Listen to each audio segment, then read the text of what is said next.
उसे डरावनी और खौफनाक जगहों पर जाकर वीडियो बनाने का शौक था। वो इन वीडियो के जरिए न केवल खुद को चैलेंज करता, बल्कि अपने चैनल पर काफी दर्शक भी जुटाता। एक दिन उसे एक पुराने स्कूल के बारे में पता चला, जिसे पिछले 25 सालों से बंद कर दिया गया था। स्कूल के बारे में कहा जाता था कि वहां रात के समय अजीब आवाजें, बच्चों की हंसी और किसी महिला की चीखें सुनाई देती थी। कुछ लोगों का तो ये भी मानना था कि वहां रात के समय परछाइयां चलती हैं और जो भी उस स्कूल में रात बिताने जाता है वो मानसिक रूप से परेशान हो जाता है। राहुल ने तुरंत इसे अपनी अगली वीडियो लोकेशन के तौर पर चुन लिया। रात को वो अपने कैमरे, माइक और टॉर्च के साथ स्कूल के पास पहुंचा। ये स्कूल बिल्कुल सुनसान था, खंडहर जैसा। वहां की दीवारें टूटी हुई थी, खिड़कियां चूने की तरह सफेद पड़ी थी और हवा की वजह से हर कदम पर आवाज आ रही थी। अंदर कदम रखते ही एक अजीब सी ठंडी हवा का झोंका उसके चेहरे से टकराया और उसने महसूस किया जैसे कुछ अजीब घटने वाला है। जैसे ही वो स्कूल के अंदर और गहरा गया, उसे बच्चों की हंसी सुनाई दी, जो बेहद धीमी और रहस्यमयी थी। उसने धीरे धीरे उस आवाज की दिशा का पालन किया और एक बंद दरवाजे तक पहुंच गया।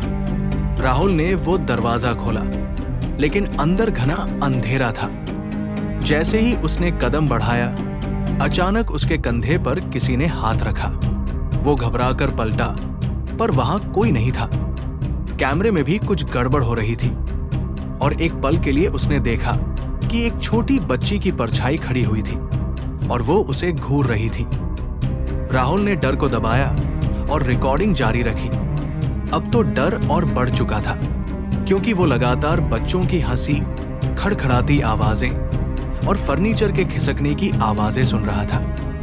वो जानता था कि कुछ तो है जो उसे इन सब चीजों से रूबरू करवा रहा था। इसी बीच उसे एक पुराने क्लासरूम में एक पुरानी एल्बम मिली। जैसे ही राहुल ने एल्बम खोली, उसमें बच्चों की तस्वीरें थी।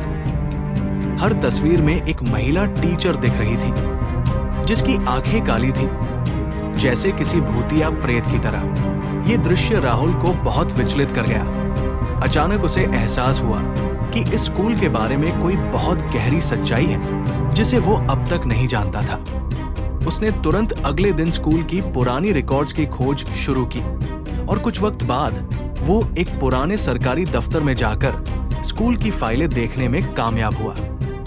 और फिर जो सच सामने आया, वो पूरी कहानी को ही बदल कर रख दिया। 25 साल पहले इस स्कूल में एक बड़ा हादसा हुआ था। क्लासरूम में एक गैस हीटर लगा हुआ था, जिससे मीथेन गैस का रिसाव हो रहा था।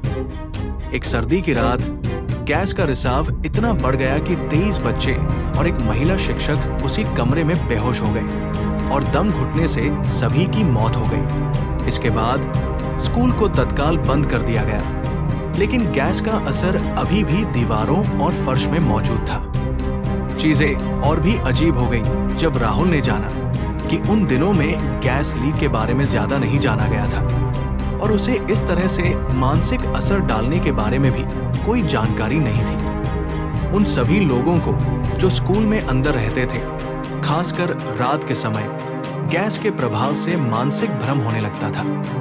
उन्हें बच्चों की आवाजें सुनाई देती, परछाइयां दिखती और वे पूरी तरह से डर से घिर जाते।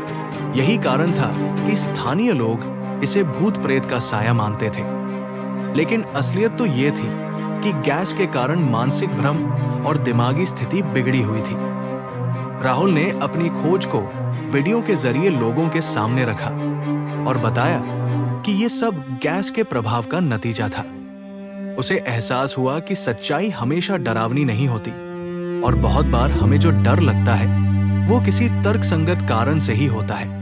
इस वीडियो को सामने लाने के बाद स्कूल को पूरी तरह से खाली कर दिया गया और बाद में उसे गिरा दिया गया। अब लोग जानते थे कि उस स्कूल में जो भी अजीब घटनाएं घटित हो रही थी, वे किसी भूत प्रेत का काम नहीं, बल्कि गैस के प्रभाव से उत्पन्न मानसिक स्थिति का नतीजा थी।